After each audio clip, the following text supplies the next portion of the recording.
Hello friends, ಇವತ್ತಿನ ವಿಡಿಯೋದಲ್ಲಿ ನಾವು ಮಂಗಳೂರು ಸ್ಪೆಷಲ್ ಚಿಕನ್ ಹುರುವಲ್ ಹೇಗೆ ಮಾಡೋದಂತ ನೋಡೋಣ. ಫ್ರೆಂಡ್ಸ್, ನಾನಿಲ್ಲಿ 1 kg ಚಿಕನನ್ನು ತೊಗೊಂಡಿದ್ದೇನೆ ಫ್ರೆಂಡ್ಸ್. ಅದಕ್ಕೆ ಒಂದೂವರೆ ಚಮಚದಷ್ಟು ಬೆಳ್ಳುಳ್ಳಿ ಶುಂಠಿ ಪೇಸ್ಟನ್ನು ಹಾಕ್ಕೊಂಡಿದ್ದೇನೆ. ಈಗ ಇದಕ್ಕೆ 1/4 ಚಮಚದಷ್ಟು ಅರಶಿನವನ್ನು ಕೂಡ ಇಲ್ಲಿ ಹಾಕ್ಕೊಳ್ಳೋಣ ಫ್ರೆಂಡ್ಸ್ ಈಗ 2 ಚಮಚದಷ್ಟು ಅಚ್ಕಾರದ ಪುಡಿಯನ್ನಷ್ಟು ಇಲ್ಲೇ ಸೇರಿಸ್ಕೊತೇನೆ ಫ್ರೆಂಡ್ಸ್. ಮತ್ತೊಂದು ಸ್ವಲ್ಪ ಕರಿಬೇವು ಮತ್ತು ಒಂದು ಸ್ವಲ್ಪ ಉಪ್ಪು ಮತ್ತು ಒಂದು ಲಿಂಬೆಹಣ್ಣನ್ನು ಕೂಡ ಇಲ್ಲಿ ನಾನು ಹಾಕ್ತಿದ್ದೇನೆ ಫ್ರೆಂಡ್ಸ್ ಈ ಚಾನಲ್ಗೆ ಹೊಸಬರಾದರೆ ಈ ಚಾನಲನ್ನು ಸಬ್ಸ್ಕ್ರೈಬ್ ಮಾಡ್ಕೊಳ್ಳಿ. ಬೆಲ್ ಐಕಾನನ್ನು ಆಲಲ್ಲಿ ಸೆಟ್ ಮಾಡಿದರೆ ನಾನು ಮಾಡೋ ವಿಡಿಯೋ ನಿಮಗೆ ನೋಟಿಫಿಕೇಷನಲ್ಲಿ ಬಂದುಬಿಡುತ್ತೆ ಫ್ರೆಂಡ್ಸ್ ನಾನಿಲ್ಲಿ 1 kg ಚಿಕನ್ಗೆ 1 ಲಿಂಬೆಹಣ್ಣನ್ನೇ ಹಾಕಿದ್ದೇನೆ ಫ್ರೆಂಡ್ಸ್. ಇಲ್ಲಿ ನಿಮಗೆ ವಿಡಿಯೋದಲ್ಲಿ ಅರ್ಧ ಲಿಂಬೆಹಣ್ಣು ಹಾಕಿದ್ದಷ್ಟೇ ಕಾಣ್ತಿರ್ಬೋದು, ಆದರೆ ಇಲ್ಲಿ 1 ಲಿಂಬೆಹಣ್ಣನ್ನು ಹಾಕಿ ಈಗ ಮಸಾಲೆ ಜೊತೆ ಚಿಕನನ್ನು ಚೆನ್ನಾಗಿ ಮಿಕ್ಸ್ ಮಾಡಿ ಒಂದು ತಾಸಷ್ಟು ಹಾಗೆಯೇ ಬಿಟ್ಟಿದ್ದೇನೆ ಫ್ರೆಂಡ್ಸ್.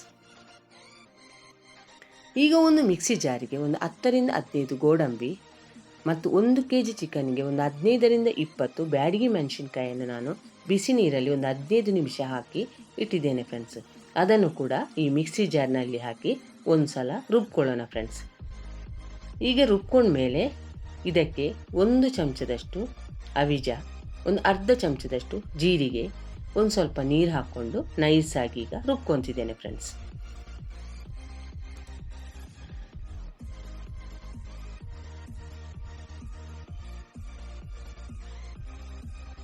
ಈ ರೀತಿ ನೈಸಾಗಿ ರುಬ್ಕೋಬೇಕು ಫ್ರೆಂಡ್ಸ್. ಈಗ ಒಂದು ಬಾಣಲೆಗೆ 2 ಚಮಚದಷ್ಟು ಎಣ್ಣೆಯನ್ನು ಹಾಕ್ಕೊಂಡಿದ್ದೇನೆ ಫ್ರೆಂಡ್ಸ್. ನೀವು ತುಪ್ಪ ಹಾಕ್ಕೊಳ್ಳೋಕೆ ಇಷ್ಟಪಡುವುದಿದ್ದರೆ ತುಪ್ಪವನ್ನು ಕೂಡ ಇಲ್ಲಿ ಹಾಕ್ಕೋಬೋದು. ನಮ್ಮ ಮನೆಯಲ್ಲಿ ಅಡಿಗೆಗೆ ತುಪ್ಪ ಭಾಳ ಇಷ್ಟಪಡುವುದಿಲ್ಲ ಫ್ರೆಂಡ್ಸ್, ಆದ್ದರಿಂದ ನಾನಿಲ್ಲಿ ಎಣ್ಣೆಯನ್ನೇ ಹಾಕ್ಕೊಂಡಿದ್ದೇನೆ ಫ್ರೆಂಡ್ಸ್. ಈಗ ಇದಕ್ಕೆ 2 ಈರುಳ್ಳಿಯನ್ನು ಕೂಡ ಇಲ್ಲಿ ಹಾಕ್ಕೊಂಡು ಎಣ್ಣೆಯಲ್ಲಿ ಸಲ ಚೆನ್ನಾಗಿ ಮಿಕ್ಸ್ ಮಾಡ್ಕೊಳ್ಳೋಣ ಫ್ರೆಂಡ್ಸ್. ಇದಕ್ಕೆ ಜೊತೆಗೆ 3 ಬ್ಯಾಡಗಿ ಮೆಣಸಿನಕಾಯಿ, ಸ್ವಲ್ಪ ಕರಿಬೇವು ಮತ್ತು 8 ರಿಂದ 10 ಗೋಡಂಬಿಯನ್ನು ಕೂಡ ಇದರಲ್ಲಿ ಹಾಕ್ಕೊತಿದ್ದೇನೆ ಫ್ರೆಂಡ್ಸ್. ಈಗ ಈರುಳ್ಳಿ ಬಣ್ಣ ಚೇಂಜ್ ಆಗೋವರೆಗೆ ಎಣ್ಣೆಯಲ್ಲಿ ನಾವು ಚೆನ್ನಾಗಿ ಫ್ರೈ ಮಾಡ್ಕೋಬೇಕು ಫ್ರೆಂಡ್ಸ್.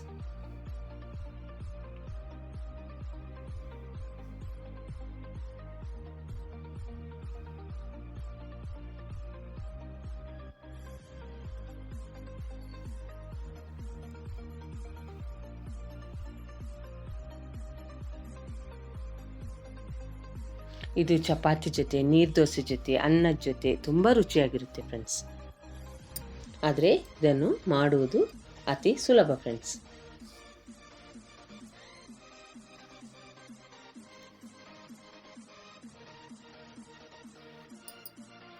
ಈಗ ಇಷ್ಟು ಈರುಳ್ಳಿ ಬಣ್ಣ ಚೇಂಜ್ ಆದರೆ ಸಾಕು ಅನಿಸುತ್ತೆ ಫ್ರೆಂಡ್ಸ್. ಈಗ ಇಲ್ಲಿ ಒಂದು ಪಾತ್ರೆಗೆ 3 ಟೇಬಲ್ ಸ್ಪೂನ್ ಅಷ್ಟು ತುಪ್ಪವನ್ನೇ ಹಾಕೊತಿದ್ದೇನೆ ಫ್ರೆಂಡ್ಸ್.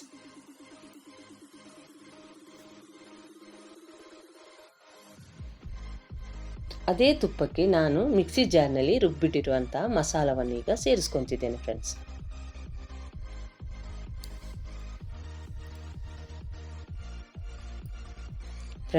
ಈ ಮಸಾಲದು ಹಸಿ ವಾಸನೆ ಹೋಗುವವರೆಗೆ ನಾವು ತುಪ್ಪದಲ್ಲಿ ಚೆನ್ನಾಗಿ ಫ್ರೈ ಮಾಡ್ಕೋಬೇಕು ಫ್ರೆಂಡ್ಸ್.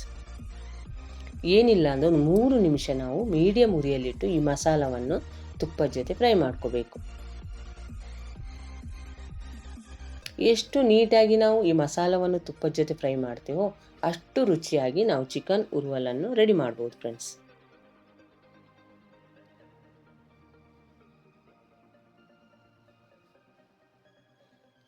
ಈಗ ಇದನ್ನು ಚೆನ್ನಾಗಿ ಫ್ರೈ ಮಾಡಿದ ಮೇಲೆ ಈಗ ಇದಕ್ಕೆ ನಾನು ರೆಡಿ ಮಾಡಿಟ್ಟಿರುವಂಥ ಚಿಕನನ್ನು ಹಾಕ್ಕೊತಿದ್ದೇನೆ ಫ್ರೆಂಡ್ಸ್. ಈಗ ಇದಕ್ಕೆ ಸಲ ಚೆನ್ನಾಗಿ ಮಿಕ್ಸ್ ಮಾಡ್ಕೊಳ್ಳೋಣ.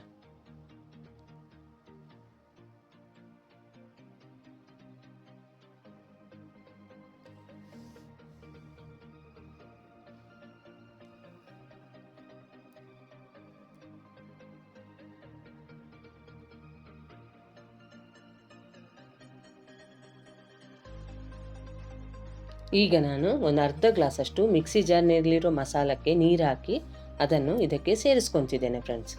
ಈಗ ನಾವು ಸ್ವಲ್ಪ ಉಪ್ಪನ್ನು ಕೂಡ ಹಾಕ್ಕೊಳ್ಳೋಣ. ಮಾತ್ರ ಉಪ್ಪನ್ನು ಸೇರಿಸ್ಕೋಬೇಕಂದ್ರೆ ಸ್ವಲ್ಪ ನೋಡಿಕೊಂಡು ಉಪ್ಪನ್ನು ಸೇರಿಸ್ಕೋರಿ ಫ್ರೆಂಡ್ಸ್.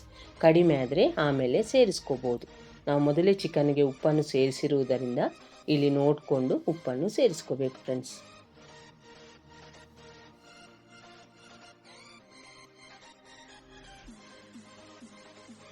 ಈಗ ಒಂದು ಸಣ್ಣ ಪೀಸಷ್ಟು ಬೆಲ್ಲವನ್ನು ಕೂಡ ಇಲ್ಲಿ ಸೇರಿಸ್ಕೊತಿದ್ದೇನೆ ಫ್ರೆಂಡ್ಸ್.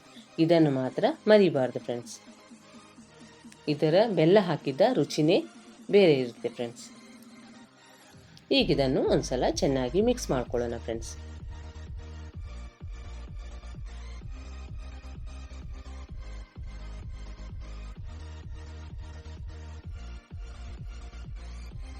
ಈಗ ಇದನ್ನು ಮೀಡಿಯಂ ಉರಿಯಲ್ಲಿ ಒಂದು 3ರಿಂದ 4 ನಿಮಿಷ ಚೆನ್ನಾಗಿ ಬೇಯಿಸ್ಕೋಬೇಕು ಫ್ರೆಂಡ್ಸ್.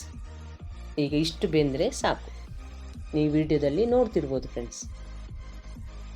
ಈಗ ಇದಕ್ಕೆ ನಾನು ಮೊದಲೇ ಫ್ರೈ ಮಾಡಂತಹ ಈರುಳ್ಳಿಯನ್ನು ಈಗ ಇದಕ್ಕೆ ಸೇರಿಸ್ಕೊತಿದ್ದೇನೆ ಫ್ರೆಂಡ್ಸ್.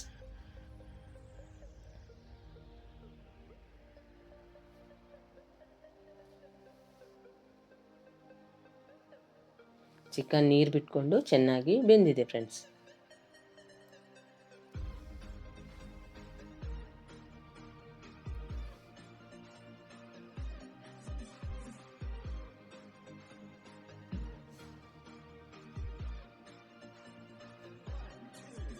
ಈಗ ಇದಕ್ಕೆ ಒಂದ್ಸಲ ಚೆನ್ನಾಗಿ ಮಿಕ್ಸ್ ಕೊಡೋಣ ಫ್ರೆಂಡ್ಸ್.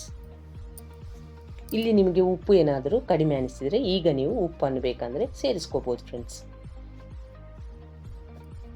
ಯಾಕಂದರೆ ಚಿಕನ್ನಲ್ಲಿರೋ ಉಪ್ಪು ಈಗ ಮಸಾಲ ಜೊತೆ ಚೆನ್ನಾಗಿ ಸೇರಿಕೊಂಡಿರುತ್ತೆ ಫ್ರೆಂಡ್ಸ್. ಈಗ ನೀವು ವಿಡಿಯೋದಲ್ಲಿ ನೋಡ್ತಿರ್ಬೋದು ಗ್ರೇವಿ ಎಷ್ಟು ನೀಟಾಗಿ ಗಟ್ಟಿಯಾಗಿದೆ ಫ್ರೆಂಡ್ಸ್. ನಿಮಗೆ ಇಷ್ಟೇ ಬೇಕಂದರೆ ಈಗಲೇ ನೀವು ಇಷ್ಟೇ ಇಟ್ಕೋಬೋದು ಫ್ರೆಂಡ್ಸ್. ಇನ್ನೂ ಸ್ವಲ್ಪ ಗಟ್ಟಿ ಬೇಕಂದರೆ ಇದನ್ನೀಗ ಚೆನ್ನಾಗಿ ಕುದಿಸ್ಕೋಬೇಕು ಫ್ರೆಂಡ್ಸ್. ಇದನ್ನು ಈ ರೀತಿ ನಾನು ಚೆನ್ನಾಗಿ ಕುದಿಸ್ಕೊಂಡಿದ್ದೇನೆ ಫ್ರೆಂಡ್ಸ್. ಈಗ ಇದನ್ನು ನಾನು ಸರ್ವ್ ಮಾಡ್ತಿದ್ದೇನೆ. ಈ ವಿಡಿಯೋವನ್ನು ನೋಡಿದ್ದಕ್ಕೆ ತುಂಬ ಧನ್ಯವಾದಗಳು ಫ್ರೆಂಡ್ಸ್.